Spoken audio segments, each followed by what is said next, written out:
Bien, bonjour à tous, ceux que je n'ai pas pu croiser. D'être nombreux, c'est bien, ça est rempli. Alors aujourd'hui, pour répondre aux questions d'un frère, on va essayer de voir ensemble, de définir ce qu'est le baptême. Enfin, histoire de bien comprendre ce que ça veut dire. Voilà, j'ai relevé quelque chose, je vais essayer de faire le tour et d'être concis. S'il y a des questions, n'hésitez pas, parce que c'est un sujet important. Oui, très bien. Et si je ne parle pas assez fort, reprenez-moi, ça va de faire une fois. J'ai noté 5 baptêmes, pour ensuite, pour bien faire le tour. Premièrement, nous avons le baptême de Jean-Baptiste. Ensuite, les baptêmes qu'a vécu Jésus dans sa vie. Évidemment, notre baptême, celui qu'on reçoit, celui au nom du Père, du Fils et du Saint-Esprit. Et ensuite, 2 qui sont évoqués, j'y rajoute 2-3 petites choses, c'est secondaire, mais le baptême du Saint-Esprit et le baptême de feu. Premièrement, le baptême de Jean-Baptiste, celui qui baptisait donc avant la venue de Jésus. Ça nous dit en Luc, chapitre 3, versets 2 à 5. La parole de Dieu fut adressée à Jean, fils de Zacharie, dans le désert.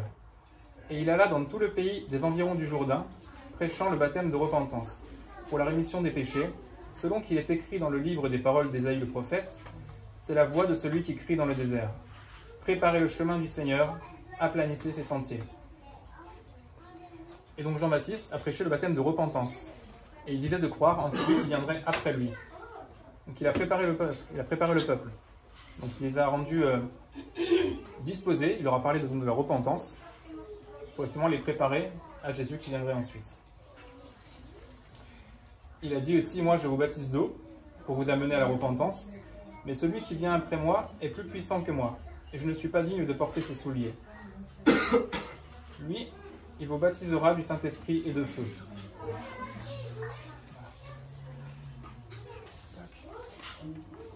Donc voilà pour le baptême de Jean-Baptiste. Ensuite, on a les baptêmes de Jésus. Alors Jésus, premièrement, est venu et s'est fait baptiser par Jean-Baptiste. On comprend bien que Jésus, qui était saint, n'avait nullement besoin de repentance. À aucun moment. Et donc s'il l'a fait, c'est pour nous donner un exemple. Et c'est aussi par identification à nous. Parce que pendant toute sa vie, il s'est identifié à nous. Et ensuite, il a fait mention d'un deuxième baptême. En Marc 10, il a dit à ses disciples, vous ne savez pas ce que vous demandez. Pouvez-vous boire la coupe que je dois boire, ou être baptisé du baptême dont je dois être baptisé? Et là, il faisait référence à la croix. Pour lui, la croix était un baptême. Et là aussi, c'est le même contexte. Jésus à la croix s'est identifié à nous, comme pour le baptême. Effectivement, il n'avait nullement besoin de payer pour ses péchés. Il n'en avait pas. Il a payé pour les nôtres. Et il a été cloué entre 2 brigands. C'était à notre place. C'était nous qui devrions être là-bas. C'est nous qui le méritions, pas lui. Et donc lui, dans sa vie, il s'est identifié à nous. Donc au baptême, pour l'exemple, quand il a lavé les pieds de ses disciples, c'est la même chose. Le roi qu'il est, c'est aberrant qu'il lave les pieds de ses disciples. Mais il a dit, je vous ai laissé un exemple, faites comme moi. Il s'est encore une fois mis à notre niveau. Et à la croix, également, l'identification par excellence. Donc voilà ce qu'a vécu Jésus, les baptêmes qu'il a vécu. Et pour nous, ça va nous permettre de comprendre finalement notre rapport. On va lire 2 passages qui traitent du baptême, du nôtre. Romains 6, versets 3 et 4.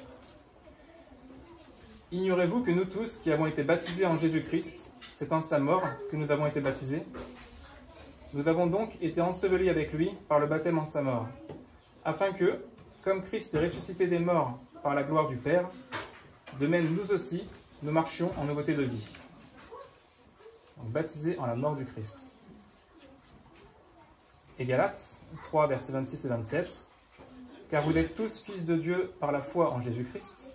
Vous tous qui avez été baptisés en Christ, vous avez revêtu Christ. Et là, ce qu'on comprend, comment être baptisé en sa mort, c'est que finalement, le baptême, c'est une identification à Christ, et donc à son œuvre. Inversement, on s'identifie, donc sa mort était la nôtre, pour notre péché, mais de manière très concrète, sans quoi on ira encore en jugement. L'acte qui était rédigé contre nous, donc le nôtre, qui nous concernait, avec notre nom écrit dessus, a été cloué à la croix.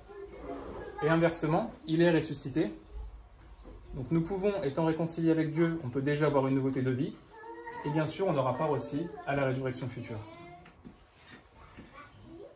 Mais c'est vraiment la substance du baptême, c'est l'identification à Jésus, donc à lui et à son œuvre. Comme lui à la croix s'est identifié à nous, lui en nous, nous en lui. C'est le même principe. Le baptême, c'est ça, premièrement. Évidemment, c'est un acte d'obéissance, tout simple. Jésus a ordonné qu'on se fasse baptiser. C'est aussi un témoignage devant les hommes, effectivement, on confesse Christ. Mais le plus important à saisir, c'est vraiment la substance. On va préciser aussi que c'est un signe de la rémission des péchés. Et j'insiste bien sur le mot signe. Nous sommes sauvés par la repentance et par la foi. Enfin, par la foi, mais qui implique forcément la repentance. Et ensuite vient le baptême. Donc le baptême est un signe de notre union avec Jésus. Ce n'est bien qu'un signe. Comme Abraham a cru, il était justifié parce qu'il a cru, et ensuite il y a eu le signe de la circoncision, comme symbole de cette alliance. Mais donc le baptême n'est pas une grâce en soi, comme par exemple dans l'Église catholique c'est prêché, mais c'est une application de notre relation à Jésus. Effectivement, ça consiste à confesser Christ, donc lui et son œuvre, et donc à sceller notre désir de le suivre. Mais s'il n'y a pas le fond, ça n'a aucun sens. Et de la même manière, si on se baptise, c'est qu'à un moment donné, on a eu la foi, ça démontre qu'il y a eu une action d'abord du Saint-Esprit en nous. Sans quoi il n'y aurait aucune foi, il n'y aurait aucune repentance. Enfin, ça n'a aucun sens. Ce serait juste un bain, voilà.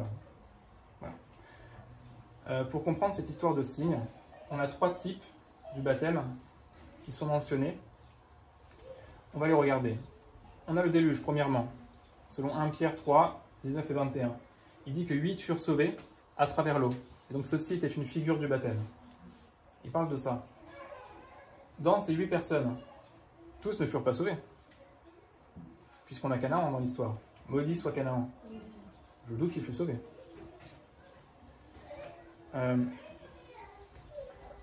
On a également la circoncision. Effectivement, ça devait être un signe. Tous les Juifs à la naissance étaient circoncis le 8e jour. De toute évidence, ils n'ont pas tous été sauvés. Et le troisième, excusez-moi, je ne l'ai plus en tête. Ah, le passage de la mer Rouge, selon 1 Corinthiens 10. Ignorez-vous, mes frères, qu'ils sont tous passés donc, dans la mer Rouge, qu'ils ont été baptisés donc, par ce passage, enfin voilà. Effectivement, tous les Juifs, lors de la sortie d'Égypte, ont en quelque sorte été baptisés par le passage à la mer Rouge. Cependant, il dit ensuite que la plupart n'ont pas été agréables à Dieu et sont morts dans le désert. Et donc le point commun de ces 3 signes du baptême, c'est que ces signes sont nuls, sont sans effet, si ce n'est pas sincère, s'il n'y a pas un sens qui est porté derrière. À comprendre que c'est un signe. Une note intéressante, dans 1 Pierre 3, 19, 21, vous vous souvenez, il dit que le baptême, c'est l'engagement d'une bonne conscience devant Dieu. Vous l'avez ce verset en tête? C'est ce que dit la plupart des versions. Je ne sais pas comment vous le comprenez. Moi j'ai du mal. L'engagement d'une bonne conscience. Qui peut s'engager devant Dieu à garder une bonne conscience? On pêche tous les jours ou presque. C'est impossible. On va trahir dans la journée. C'est le religieux qui peut parler comme ça. Le pharisien peut s'engager à garder une bonne conscience, à mettre en pratique la loi. Mais si on s'examine honnêtement un minimum, je ne vois pas comment on peut s'engager à garder une bonne conscience. Et pour comprendre ça, en regardant les versions donc, de Darby et de Chouraki, qui sont littérales, eux, ils disent « Demandez à Dieu une bonne conscience par la résurrection de Jésus-Christ, par le relèvement. » Et effectivement, le mot qui est utilisé, du coup en regardant le mot grec, c'est « éperothéma », donc c'est une requête, une question, une demande, mais une demande sincère et sérieuse, un désir ardent, impétueux, donc une demande qui est insistante. Et effectivement, et la demande à Dieu d'une bonne conscience, en vertu de l'œuvre de Christ, là ça prend tout son sens. Et donc le baptême, je crois en ce qu'a fait Jésus, devant toi mon Dieu, je te demande une bonne conscience, en vertu de ce qu'a fait Jésus. Et là l'alliance est passée. Et là ça prend du sens. Puisque l'engagement, je le vois comme quelque chose bah, c'est la chair qui choisit de s'engager. Vous voyez? Alors que la demande d'une bonne conscience à Dieu, ça me parle. Je ne sais pas ce que vous pouvez en penser. Et petite note sur la circoncision, encore une fois. Là, Paul va préciser, nous avons été circoncis de la main de Dieu. Et en Romains, il dit, la circoncision, c'est celle du cœur. Donc le juif, ce n'est pas celui qui l'est extérieurement, mais celui qui l'est intérieurement. Ou bien qu'il y ait un sens. Et donc en cela, le baptême est vraiment riche de sens. Comprendre l'œuvre de Jésus, qu'il l'a fait pour nous, nous en lui, et y adhérer. Et donc ça demande, effectivement, il faut un enseignement et une révélation sur ce que ça représente. C'est tout de même important. Éphésiens 2,8 nous dit que nous sommes sauvés par la foi. Mais la foi vient de ce que l'on entend vient de la parole de Dieu. Et donc nous sommes sauvés, ce qui nous sauve vient de la parole, et non pas du sacrement, en l'occurrence du baptême, qui vient confirmer ce que nous avons reçu par la parole. Les conditions pour être sauvé, il n'y en a qu'une, c'est de croire. L'Éthiopien a dit à Philippe, « Qu'est-ce qui empêche que je sois baptisé ?» Et il lui répond, « Si tu crois de tout ton cœur, tu peux être baptisé. » Donc la condition est toute simple. Et Jésus en Marc 16 nous dit, a dit, « Celui qui croira et sera baptisé sera sauvé. Et celui qui ne croira pas sera condamné. » Donc le préalable à se faire baptiser, c'est simplement de croire. C'est la substance. On revient même l'identification, croire à l'œuvre de Jésus. C'est tout ce qu'il faut comprendre. Voilà l'essentiel pour le baptême au nom du Père, du Fils et du Saint-Esprit. Une identification à l'œuvre de Jésus. C'est la moindre question, n'hésitez pas. Bon. Ça répond à tes questions ou pas? Ouais. Très bien. Excuse-moi, quand tu parles de l'identification à l'œuvre de Jésus, l'œuvre, tu mets quoi dedans exactement? C'est son œuvre. Oui, C'est-à-dire que nous étions en lui. Son œuvre, je mets quoi? Je mets sa vie d'obéissance, principalement la croix. Donc la croix, premièrement, notre acte qui a été cloué à la croix, et étant réconcilié avec Dieu, nous pouvons recevoir son esprit, et la vie nouvelle peut se manifester. Et ça aussi, ce n'est possible qu'en Jésus, évidemment. Et ça commence, le point central, c'est la croix. Donc l'identification à sa mort, parce que quand on est baptisé, c'est la mort. Enfin, Les deux. Non, pardon. Principalement la mort. La vie en découle. S'il y a la mort, effectivement, derrière il y aura la vie. Et quand il en parle, il insiste bien, nous avons été ensevelis avec lui, baptisés en sa mort. C'est le point central, le point de départ. Ça commence à la croix. Voilà. Et quelques petites notes simplement sur le baptême du Saint-Esprit, et ensuite le baptême de feu. Là, c'est moi qui dis, ce n'est pas dit explicitement. Mais on peut déduire ça. Dites-moi ce que vous en pensez. Le baptême dans le Saint-Esprit, donc l'immersion, le Saint-Esprit pleinement présent en nous, le premier signe, je dirais, c'est la repentance. Un cœur contrit, un cœur qui se repent. Et le deuxième fruit, la deuxième manifestation, c'est le fruit de l'Esprit, ou les fruits de l'Esprit. Et je préciserai, non pas les dons. Jésus a dit à certains me diront, nous avons fait des miracles en ton nom, on a chassé les démons en ton nom. Il leur dira, je ne vous ai jamais connus. Il ne dit jamais ça de ceux qui portent du fruit. Au contraire, on les reconnaîtra à leurs fruits. Et donc quelqu'un, une chair corruptible, comme nous tous, qui a fait travers, qui manifeste de la patience, de la bonté, de l'amour, de la fidélité, de la maîtrise de soi, là on voit que le Saint-Esprit est pleinement présent. Vous voyez? Et donc, il vous baptisera du Saint-Esprit. Jésus, effectivement, nous amène dans cette dimension de l'Esprit qui vient et puis qui prend de plus en plus de place. Et quelque chose de... Voilà, un raisonnement pour comprendre. La vie chrétienne, concrètement, ça consiste à quoi? À manifester le plus possible les fruits de l'Esprit. C'est le but du jeu. On est censé aspirer à ça. L'Esprit se manifeste dans notre faiblesse. Il faut que la chair soit crucifiée pour que l'Esprit puisse se manifester. Puisque la chair a des désirs contraires à ceux de l'Esprit. Vous êtes d'accord avec ça? Donc pour que l'Esprit puisse se manifester, il faut que l'on soit brisé. Vous voyez? Et là on se rend compte que la vie chrétienne, c'est une vie de brisement. Pour que dans notre faiblesse, l'Esprit puisse se manifester. Et l'exemple parfait de ça, c'est bien Jésus. qui a été rendu parfait par l'obéissance, et même jusqu'à par l'obéissance de la croix. Il a eu une vie de brisement. Il a eu une vie sacrifiée. Et pourtant, s'il y en a bien un qui était rempli de l'Esprit, c'est bien lui. Et d'ailleurs, à son baptême, l'Esprit est venu sur lui. Qu'est-ce qui s'est passé? Désert. Il a connu la faim, il a été tenté. Et donc avec ce raisonnement, on est bien loin d'un bien-être, d'une extase qui pourrait être le signe voilà, d'une immersion dans l'Esprit. Non, non, je pense plutôt le fruit de l'Esprit qui se manifeste, et donc brisement. Voilà. Et enfin, le baptême de feu. Alors, je vais noter juste une chose, parce qu'après ça pourrait faire un autre sujet à part entière. Mais pour le comprendre, on va juste relire Matthieu 3, versets 11 à 12. On va juste voir le contexte. Là où c'est fait mention, il vous baptisera du Saint-Esprit et de feu.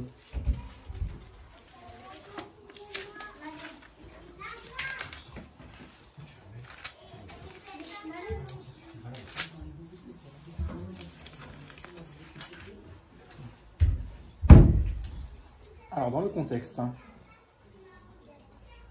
et pour dire que le baptême, comme quoi, n'est qu'un signe, effectivement, Jean-Baptiste, de son vivant, quand il baptisait de son baptême, enfin, dit de son baptême, il a dit à des pharisiens, à une foule qui venait, race de vipères. Il les a envoyés. Et même le baptême au nom du Père, du Fils et du Saint-Esprit, Simon le magicien s'est fait baptiser. Vous vous souvenez de ça, dans les Actes? Et plus tard, Pierre lui a dit que ton argent périsse avec toi. Bon, comme quoi, c'est un baptême qui a été nul. Bon, passons. Parce que là, je vois ça, du coup, ça me fait penser. Donc, à partir du verset 8. Produisez donc du fruit digne de la repentance, et ne prétendez pas dire en vous-même, nous avons Abraham pour père. Car je vous déclare que de ces pierres-ci, Dieu peut susciter des enfants à Abraham. Déjà la cognée est mise à la racine des arbres, tout arbre donc qui ne porte pas de bons fruits sera coupé et jeté au feu. Première mention du feu, c'est le jugement. Ceux qui portent du fruit, qui n'en portent pas, coupés au feu. Moi je vous baptise d'eau pour vous amener à la repentance, mais celui qui vient après moi est plus puissant que moi, et je ne suis pas digne de porter ses souliers. Lui, il vous baptisera du Saint-Esprit et de feu. Deuxième mention du feu.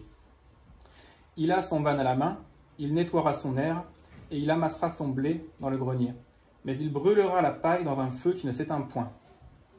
Il est question de jugement.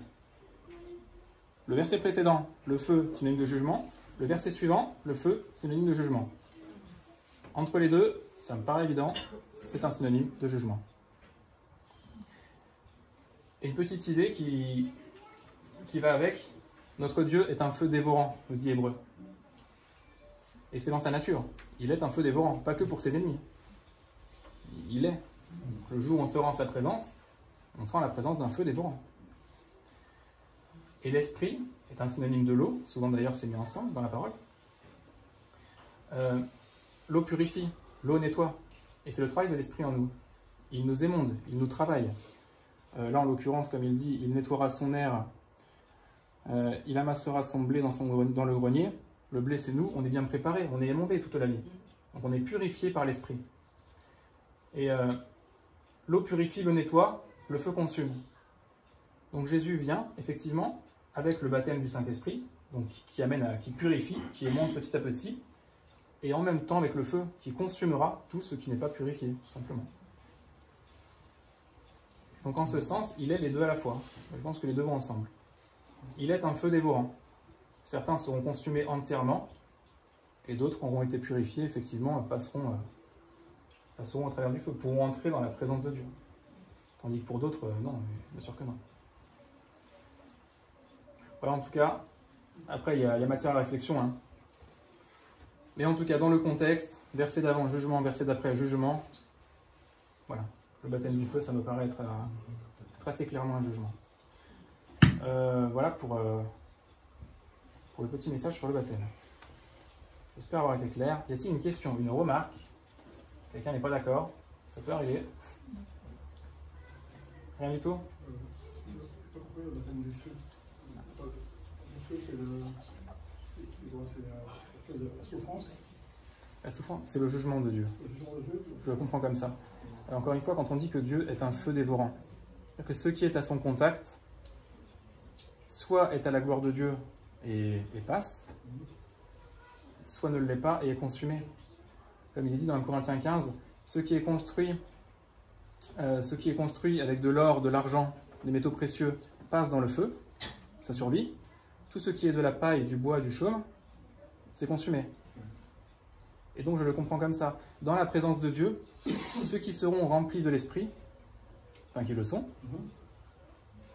ils entrent dans sa présence, ils survivent dedans, ils peuvent entrer dedans. Pour ceux qui sont pécheurs, qui ne sont que péchés, non, ils sont consumés. Et qui sont baptisés, Encore une fois, le baptême n'est qu'un signe. Si on rentre dans la démarche, qu'on a une foi en Jésus, c'est l'obéissance, ça va suivre naturellement. Par contre, quelqu'un, admettons, qui s'est fait baptiser bébé, mais qui n'a jamais connu Jésus, qui mène une vie de païen, pour lui, le baptême n'a aucun sens, bien sûr. Le baptême, ce n'est qu'un signe qui vient confirmer notre union avec Jésus. Et ça atteste de cette union. Puisqu'en principe, quand on se baptise, on fait une confession de foi. Bon, rien de bien compliqué, hein, mais je crois en Jésus-Christ, qu'il a voilà, la croix, machin, tout ça. Il est dit dans l'Apocalypse, je crois. Toi qui n'es ni glacé ni brillant, je vais te passer au fil du feu. Oui, c'est ça. Pour retrouver. Ça va, Tony, c'est clair? Oui, c'est bien. Et voilà, c'est à double tranchant. Comme Jésus qui dit « Je ne suis pas venu apporter la paix mais l'épée ». En fait, c'est que Dieu est à double tranchant. En là où arrive la bonne nouvelle, c'est une bonne nouvelle. Et pour ceux qui la rejettent, c'est la condamnation. Donc cette même bonne nouvelle, pour certains, c'est la délivrance, c'est la meilleure chose qui puisse leur arriver. Pour d'autres, c'est une condamnation. Comme la parole qui dit, pour certains, c'est un parfum de Une bonne vie, une bonne odeur de vie, et Exactement. pour d'autres, c'est une odeur de mort. Exactement, c'est la même odeur. C'est la Pour même certains, odeur, c'est la vie, pour d'autres, c'est la certains, mort. vie, d'autres, c'est la mort, ouais. Exactement. Voilà. Et donc le Saint-Esprit, le feu dévorant, je le prends de la même manière, la même dialectique. Pour certains, c'est la vie, baptême du Saint-Esprit. Pour d'autres, c'est le jugement, c'est le feu. Voilà. Ludo ?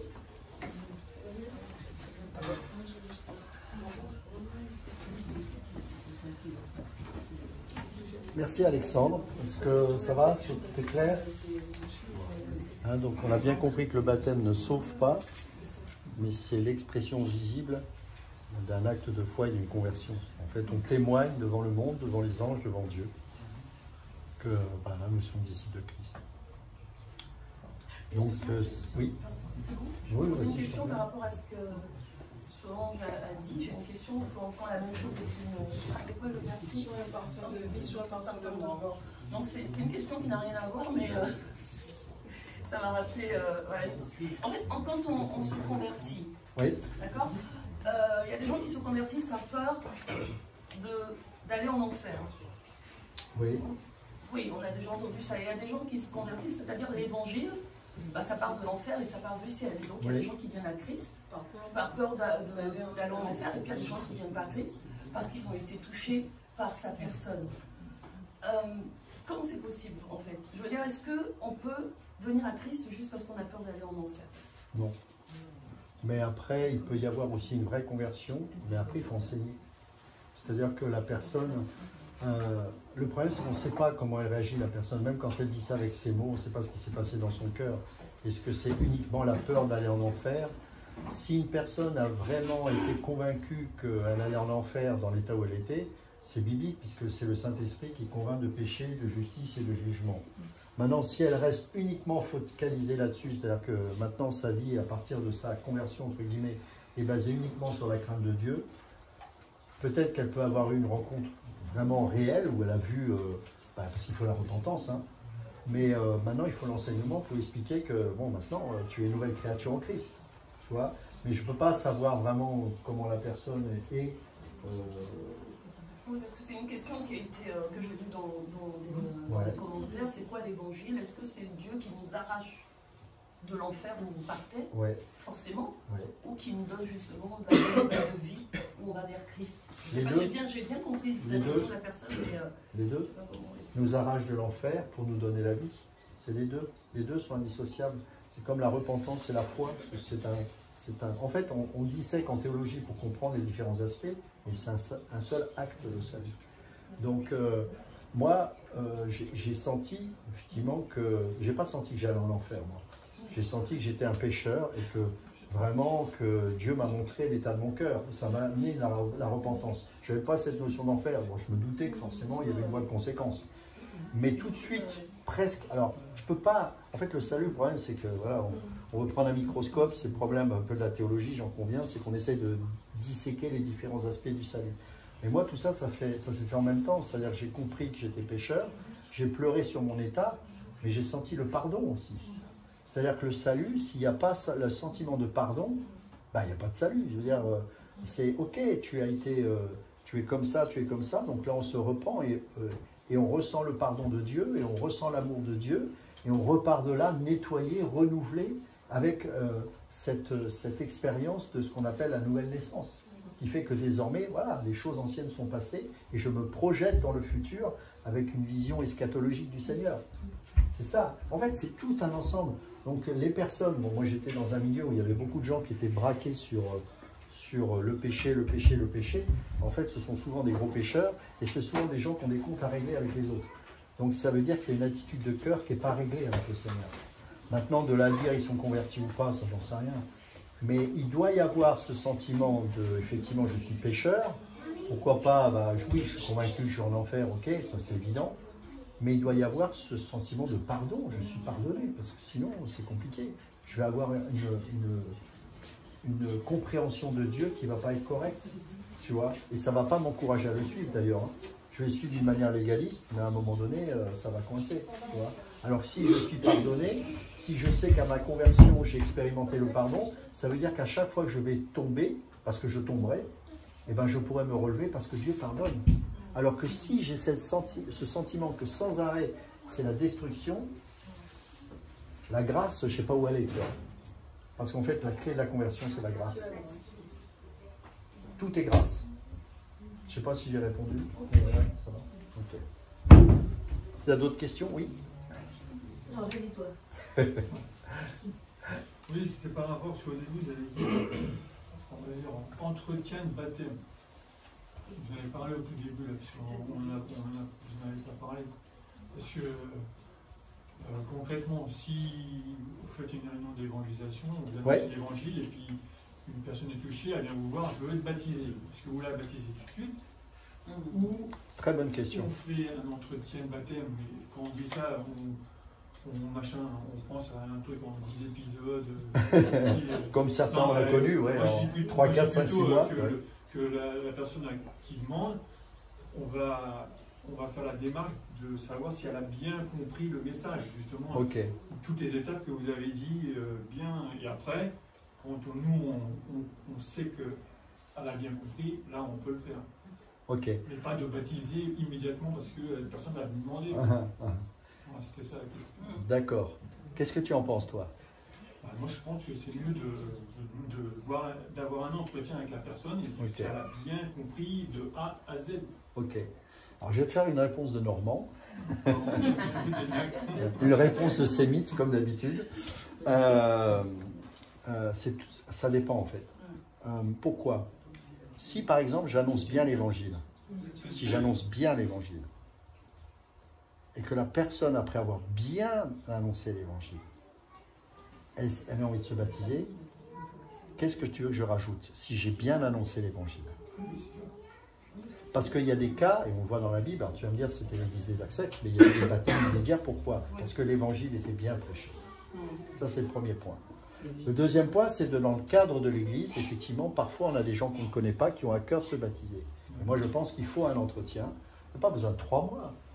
Juste d'expliquer. Et puis, moi, par exemple, je me suis fait baptiser rapidement, mais j'ai eu un entretien avec le pasteur qui m'a demandé pourquoi je voulais me baptiser. Et donc, il m'a écouté, il a vu que j'avais une bonne compréhension de la conversion, de ce qu'elle était. Pourquoi faire parce que la formation, elle est à vie, donc, tu vois. Et j'ai connu d'autres églises où c'était 3-4 mois. J'ai rien contre, mais ça peut être parfois, ou 1 an, et ça peut être très décourageant.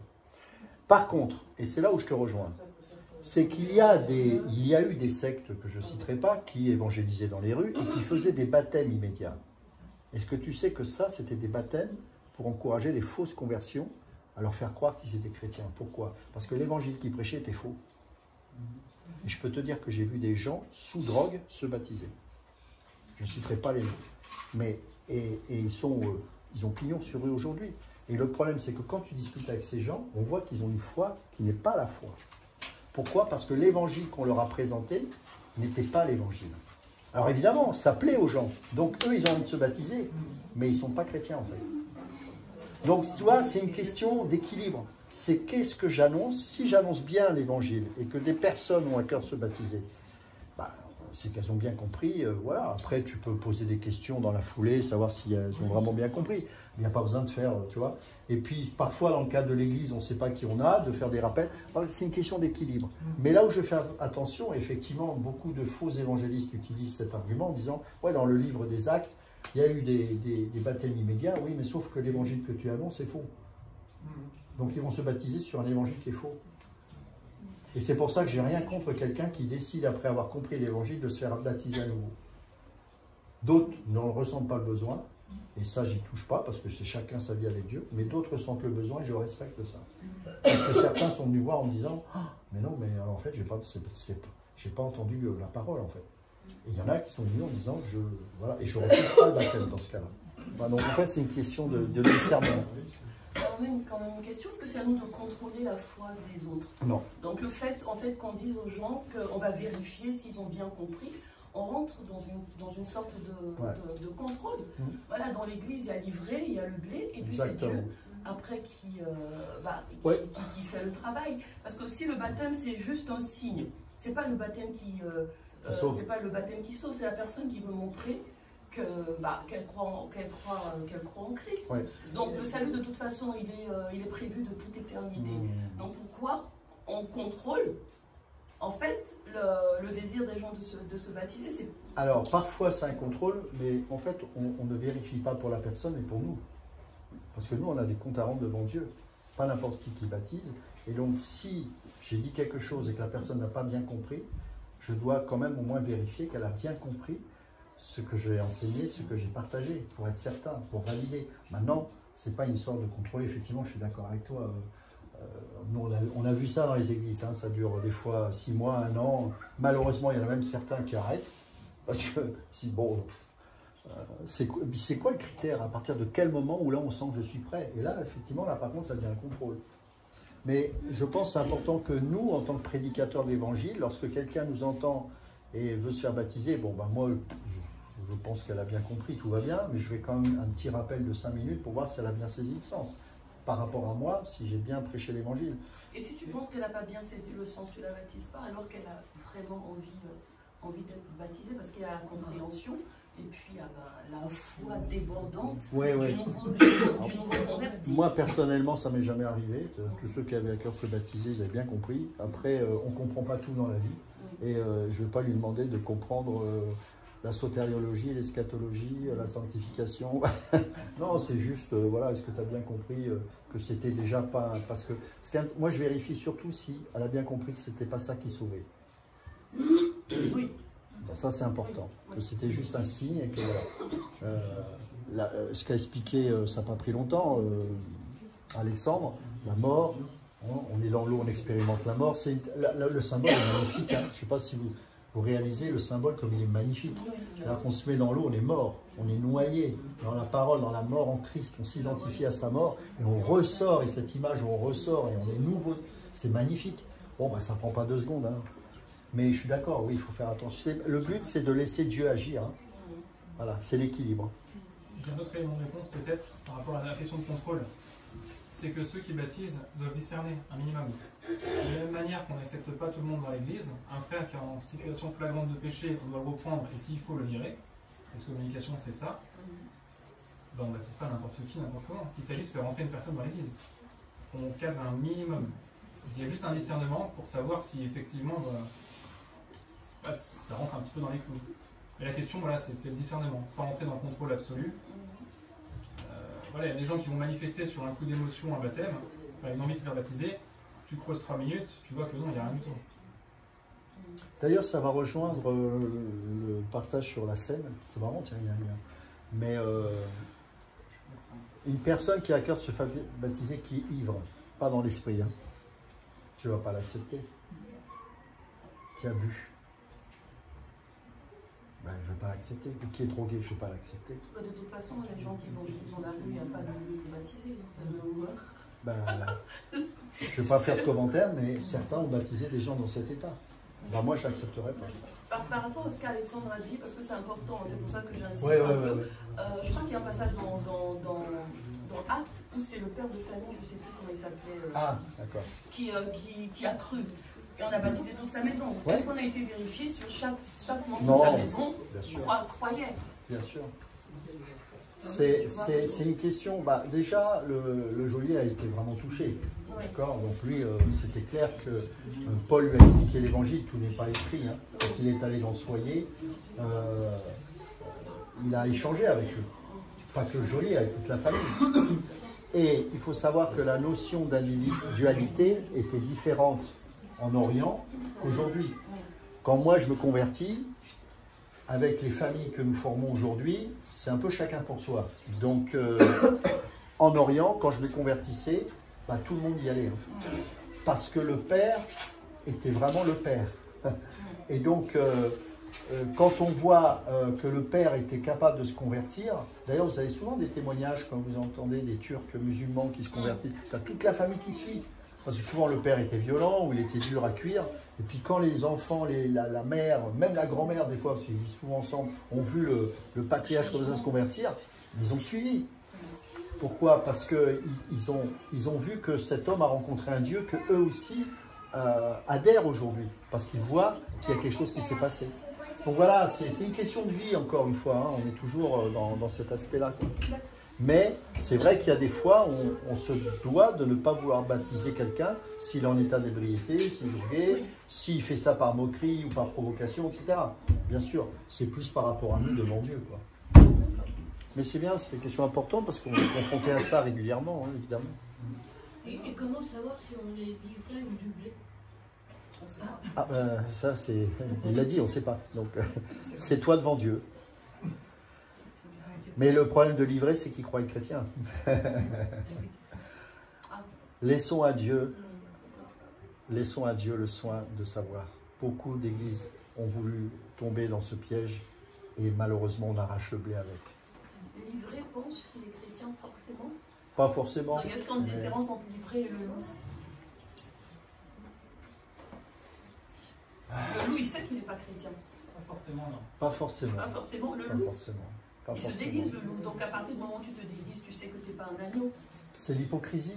Mais en fait, Jésus en parle à un moment donné, c'est-à-dire que tu as des gens qui sont tellement aveuglés Oui.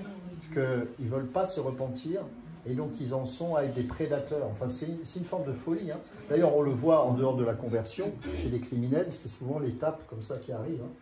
Donc, il y a des gens qui le font parce qu'on appelle ça des... Comment on appelle ça là, les fémans, c'est ça les gens en Afrique là, tu sais, qui prennent une identité pour escroquer les autres. Donc, tu as des pasteurs comme ça. Voilà. Donc, ceux-là, oui, c'est des loups qu'il faut volontairement. Donc, ils ne sont pas convertis. Mais tu as aussi des loups qui sont persuadés d'être des hommes de Dieu qui pourraient... Et ils n'ont même plus la possibilité de se repentir parce qu'ils se mentent à eux-mêmes. Enfin, c'est une espèce d'égarement. C'est un égarement, en fait. C'est ce qu'on appelle l'égarement. Et ça, c'est un esprit. Hein. L'esprit d'égarement, ce sont des gens qui sont égarés. Un Calvin en fait une très bonne définition de ça. Et ce sont des gens qui ne sont pas amenés à la conversion. C'est impossible. Donc, ils peuvent être des loups, ils peuvent être livrés. De toute façon, tout ça, c'est la même masse. Ce sont des gens qui sont destinés à l'enfer. Introduit.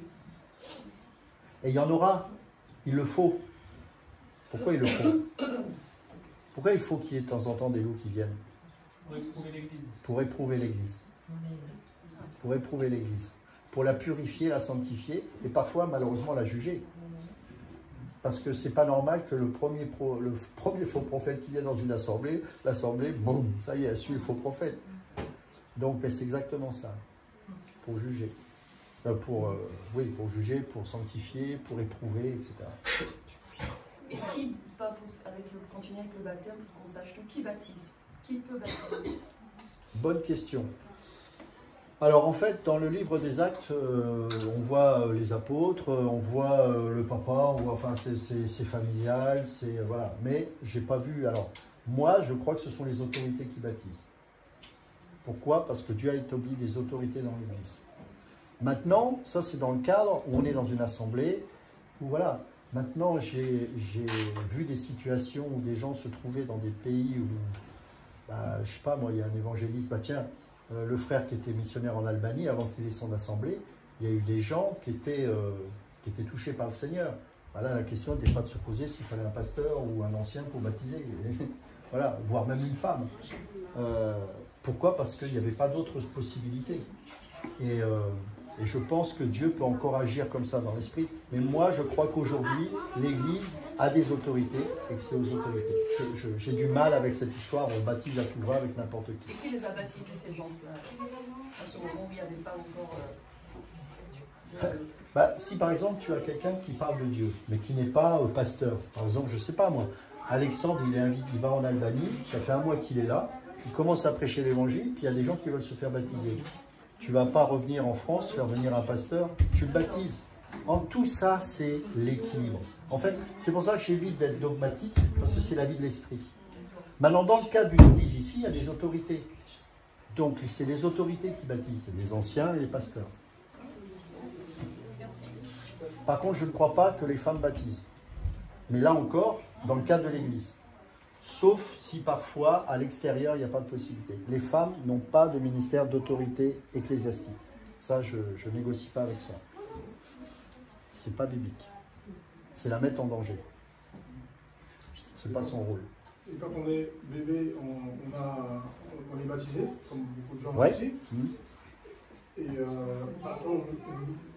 là, on dit, bon, ben, comme tu n'étais pas conscient, en vrai, tu n'es pas baptisé. Exactement. En fait, si tu veux, dans l'église catholique, il n'y a pas que les catholiques. Hein. Il y a aussi les... aide-moi. Oui, dans les réformés, les presbytériens. On appelle ça les pédobaptistes, c'est-à-dire ceux qui baptisent les enfants. Alors, ce n'est pas les bébés, mais c'est les enfants. Alors après, on rentre dans des débats, on s'en sort plus. À partir de quand l'enfant est plus enfant et qu'il a en conscience de se baptiser. Donc, je pense que là encore, vie de l'esprit, soyons plus simples. Mais dans l'Église catholique, la doctrine, c'est que tu fais des disciples en baptisant les gens. C'est pas le même sens que le baptême de la parole. Le vrai baptême dans la parole de Dieu, c'est pas celui-là.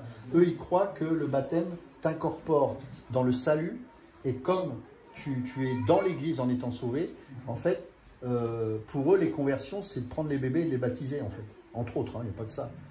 Et donc, du coup, à partir du moment où ton bébé est baptisé, il est catholique, il fait partie de l'Église, il est sauvé. Après, évidemment, comme ils ont du mal à justifier le fait qu'un bébé est sauvé, ils vont mettre des étapes. La communion plus tard, etc., la confirmation. En fait, tout ça, c'est pas biblique. Il faut remettre aussi le contexte historique. C'est qu'au début de l'Église catholique romaine, il y avait beaucoup de morts infantiles. Donc aussi, ils baptisaient en cas où le bébé C'est vrai aussi, dans l'histoire. Ouais, enfin, c'est... En fait, l'Église catholique, effectivement, il n'y en avait qu'une à l'époque. Il n'y avait pas de protestants. Mais ça, cette notion de baptiser, parce que c'est plus tard, c'était une hérésie, parce que l'Église catholique, à sa naissance, pendant les 3 premiers siècles, on ne baptisait pas les bébés. On ne baptisait pas. C'est venu qu'à partir des fausses réformes papales. L'Église catholique romaine, c'est elle. À partir du 6e siècle, on a commencé à faire ça. Mais avant, non. Tu voyais même dans des témoignages des moines qui baptisaient des adultes, etc. Il n'y avait pas cette notion-là. En fait, dès que l'Église a mis la primeur sur Rome, avec la priorité papale Rome, bon, bah, alors là, c'était petit à petit, toutes les fausses doctrines sont rentrées. Donc, mais ça ne s'est pas fait d'un coup, en fait.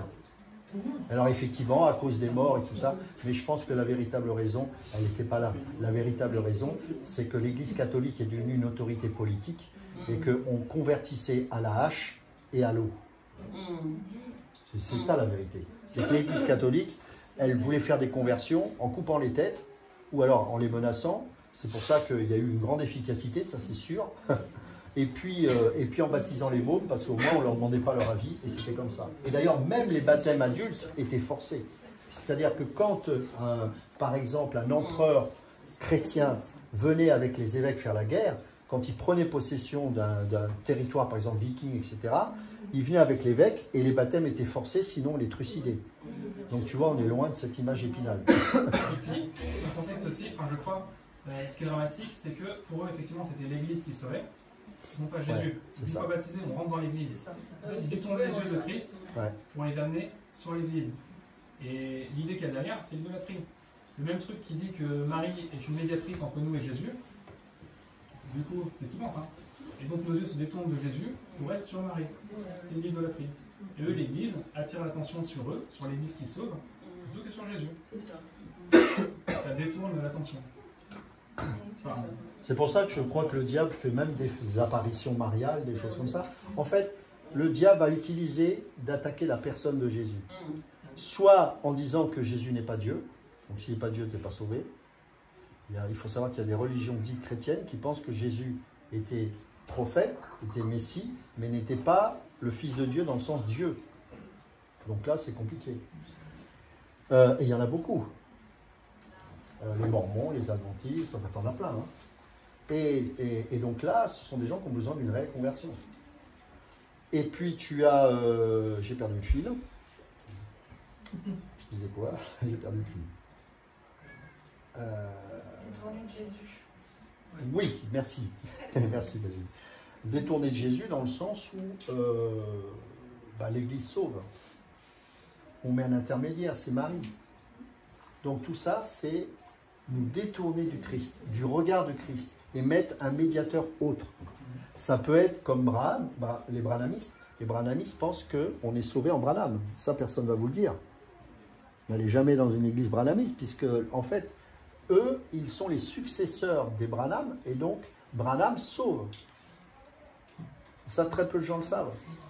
Donc, tout ça, en fait, et c'est pour ça qu'on parlait des apostats, vous voyez le lien, c'est qu'ils viennent pour nous tester.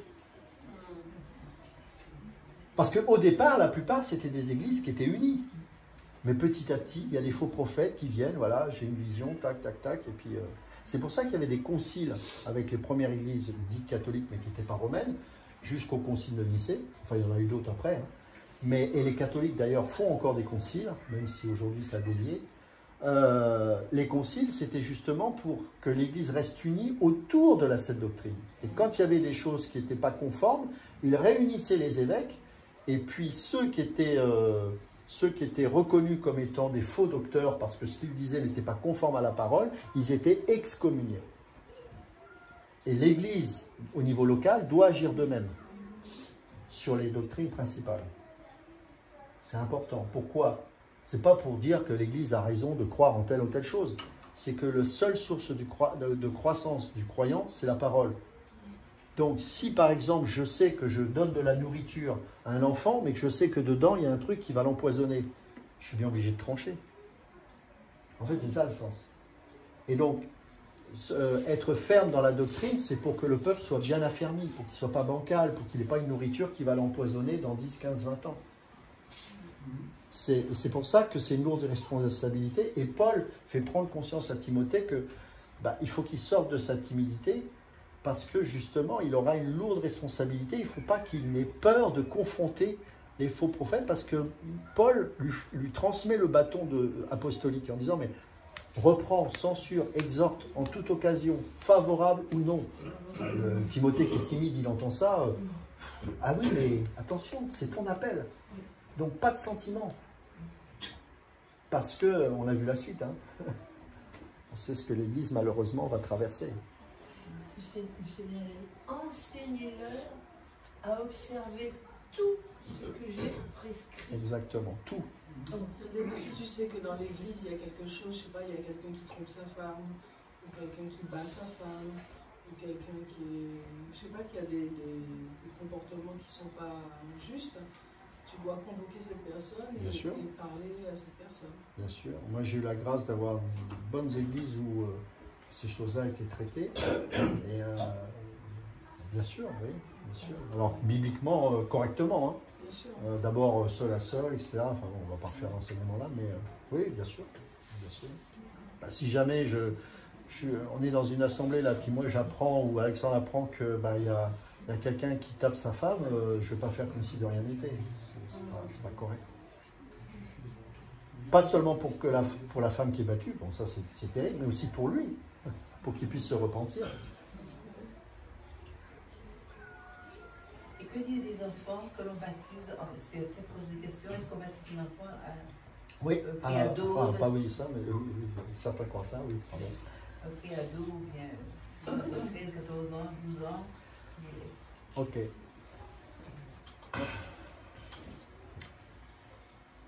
Là encore, vie de l'esprit.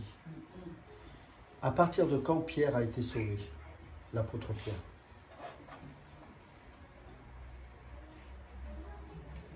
Difficile, hein, vous voyez? Ah oui. On ne sait pas. On sait pas. On sait pas. Ça s'est pas fait du jour au lendemain. Processus. Ah, c'est un processus. Ouais.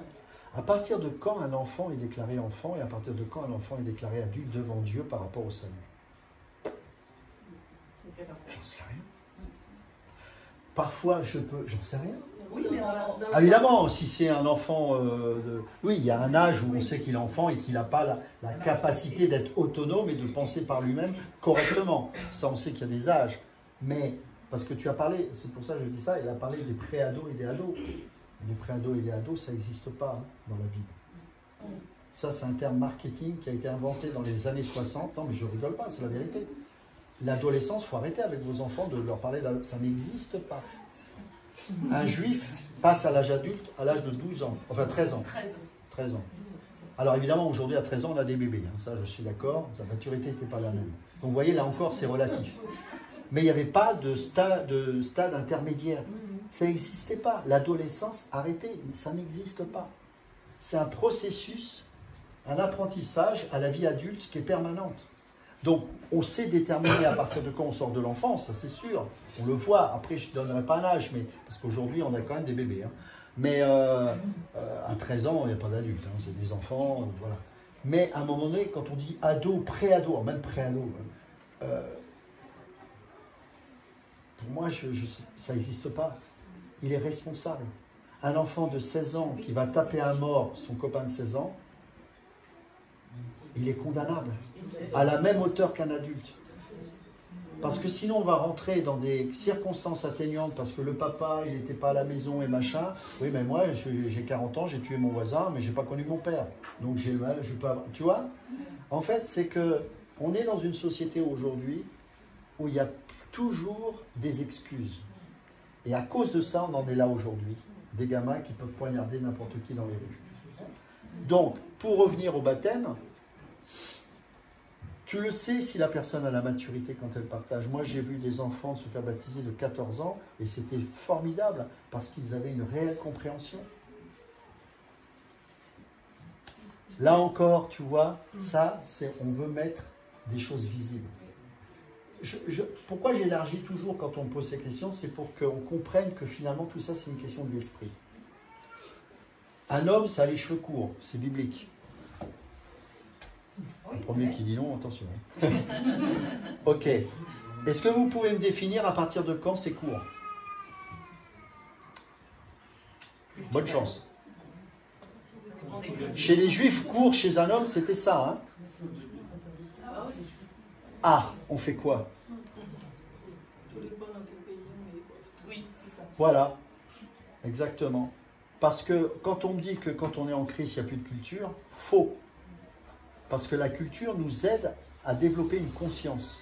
Alors, les repères en fonction des cultures sont différents, mais de manière universelle dans le monde entier, on sait qu'un garçon a les cheveux courts. La seule différence, c'est que dans chaque culture, la notion de court est différente. Mais le point commun, c'est court. Vous voyez ce que je veux dire? La vie de l'esprit, c'est toujours comme ça, en fait. Et en missiologie, d'ailleurs, c'est une formation qui est importante à faire, c'est que quand on envoie des missionnaires dans des tribus de Papouasie, etc., il ne faut pas être religieux, hein, parce qu'ils ont une compréhension, par exemple, de la nudité qui n'est pas la même que nous. Voilà, c'est être centré sur eux et d'avoir du discernement. Donc, il n'y a pas de codage, en fait, si tu veux. Lui-même devait avoir comme une longueur de cheveux, parce que quand son chemin de prend, on lui tirait les cheveux. Donc, s'il avait la longueur que tu as, on ne peut pas. Donc, il avait quand même des cheveux c'est pas pareil. Ouais, il ne pouvait pas avoir les cheveux. C'est impossible parce que c'était un blasphème devant Dieu, sauf les Naziréens, qui eux se rasaient la tête. Mais c'était que provisoire, ou alors ils faisaient vœu d'être tout le temps, voilà. Mais sinon, la plupart, effectivement, ils avaient les cheveux qu'on appelle longs aujourd'hui, hein, mais qui sont courts pour eux. Parce que les femmes, elles avaient vraiment des cheveux longs aussi. Enfin, long dans le sens, voilà, comme ça. Donc toujours sur le baptême, dans la Bible, il n'y a pas d'âge non plus. On a Non. dit à celui qui croit, et je reviens encore sur le baptême du... je ne sais plus.